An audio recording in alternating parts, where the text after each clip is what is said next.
ทคโนเนาะเทคโนปอกเจ็ดเด้อพี่น้องเด้อปอกเจ็ดมาสาธิตให้เบิ่งอันนี้ก็คือลืมรหัสหน้าจอเนาะมื้อนี้เฮาสิมารีเซ็ตรหัสหน้าจอเนาะอันนี้ก็คือเปลี่ยนจอแล้วก็ลืมรหัสเนาะของลูกค้าเนาะลำดับชีวิตก็ให้เฮาปิดเครื่องเลยเนาะไปแบบไวๆวาๆเลยเนาะปิดเครื่องก่อนเนาะแล้วเฮาสิมารีเซ็ตรหัสเลยเนาะปิดเครื่องให้สนิทเนาะหลังจากนั้นก็รอเครื่องมันดับเนาะในการกดเฮาสิอธิบายกดเนาะก็คือกดปุ่มปิดเปิดนี้กับปุ่ม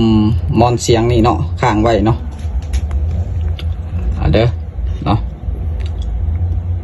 มีแต่เปิดขึ้นแล้วก็จงแต่ปุ่มตัวนี้ไว้เนาะมาเริ่มกันเลยเนาะเบิ่งเนาะประมาณนี้เนาะบีบให้เบิ่งเนาะบีบพร้อมกันเลยเนาะนี่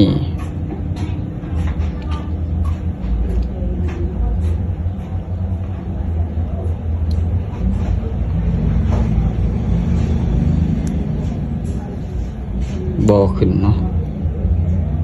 บีบจนมันขึ้นเด้อมันขึ้นแล้วให้ปะปุ่มปิดเปิดเนาะจงแต่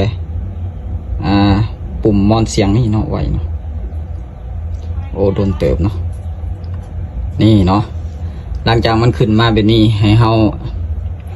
กดมอนเสียงนี่เนาะเลื่อนลงหาคำว่า VIP Data นี่ Format Reset นี่เนาะกดปุ่มปิดเปิดเพื่อตกลงเนาะแล้วเลื่อนหาคำว่า Format Data Reset นี่เนาะ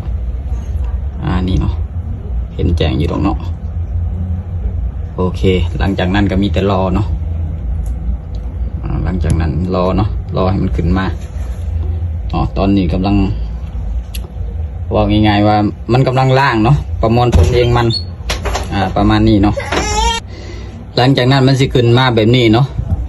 แล้วก็ให้เรากดปุ่มปิดเปิดนี้เนาะเพื่อรีบูตอีกเทื่อหนึ่งเนาะ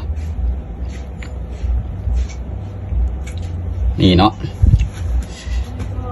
หลังจากระบบมันรีบูตขึ้นมาเนาะ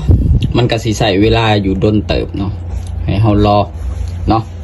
แต่ว่าในการถ่ายคลิปเราก็สิหยุดไว้ก่อนเนาะเพื่อบ่ให้คลิปมันยาวเกินเนาะ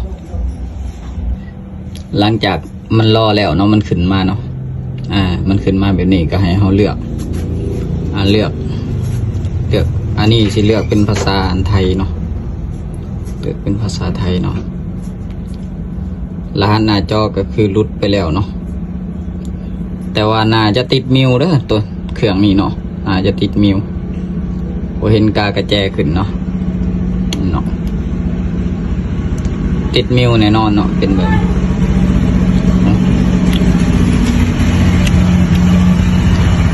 ตัวคลิปนี้ก็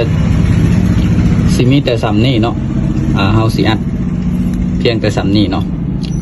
มาต่อคลิปหนาโตปลดมิวเนาะตัวล่างเครื่องนั่นถือว่าปิดไปเนาะขอบใจหลายๆเนาะที่รับชมคลิปจนจบเนาะ